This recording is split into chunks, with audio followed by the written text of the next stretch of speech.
while congressional Democrats continue their dangerous political games, the bipartisan House Committee on Oversight is conducting its investigation into the heinous crimes of Jeffrey Epstein.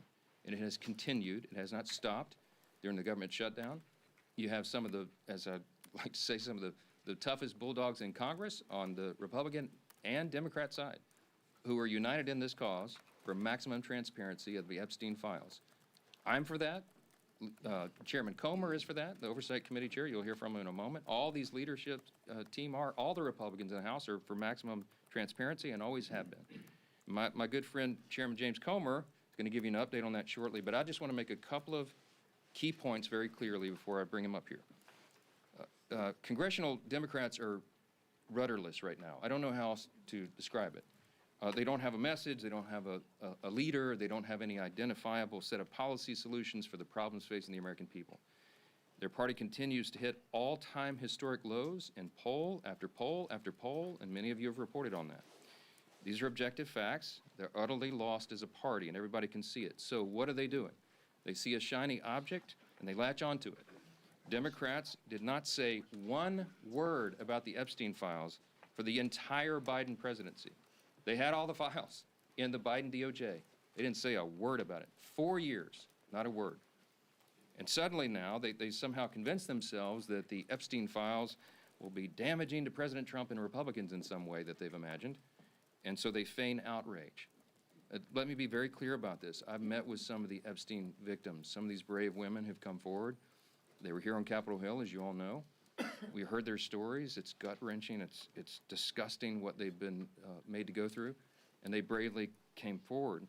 We're working around the clock to ensure that justice is served, and also as part of the oversight to figure out why justice has been delayed for so long.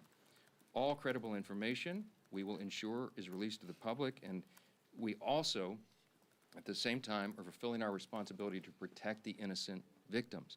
By the witnesses' own testimony, these ladies who've come forward, they estimate there may be as many as 1,000 young women who were subjected to these heinous crimes. And many of them have chosen not to come forward and show their faces and reveal their names because it would compound the harm that they've already suffered. And so we want to protect those people. That's the sum total of all of this. That's our responsibility. And short of that, we want maximum transparency. And that is exactly what the American people are getting right now.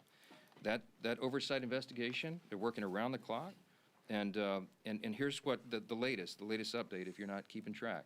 They have now subpoenaed and released 43,000 pages of documents. They have subpoenaed and released DOJ and Epstein estate documents, with more to come. They've issued 11 deposition subpoenas, and they've released Bill Barr's deposition transcript. Just a few days ago, they released the transcript from the interview with Alexander Acosta. They requested and begun to receive suspicious activity reports from the Treasury Department, and the department is fully cooperating in that. And they published letters from Eric Holder, Merrick Garland, and James Comey stating they had no knowledge or information related to the committee's investigation. Those documents include the ones that were released on Friday of last week, okay? The Epstein estate documents include his personal phone logs, his travel logs, his financial records, the ledgers that many people have been wanting to see, and even his daily calendar. The investigation and continued document release is ongoing even as we speak. And let me say this clearly as well. The bipartisan House Oversight Committee is already accomplishing what the discharge petition, that gambit, sought, and much more. The Epstein estate files that have been this new treasure trove, the third batch of information released right now, was not even included in the discharge petition. You didn't even think of it. And again, the investigation is bipartisan, it's nonstop, and it's far broader in scope than what is covered by the discharge petition and has already yielded significant results. Unfortunately, some Democrats and sadly even a couple of Republicans have tried to make this a political issue. They seem to be more interested in trying somehow to lay a glove on the president than in securing justice for these victims, and I think that is shameful.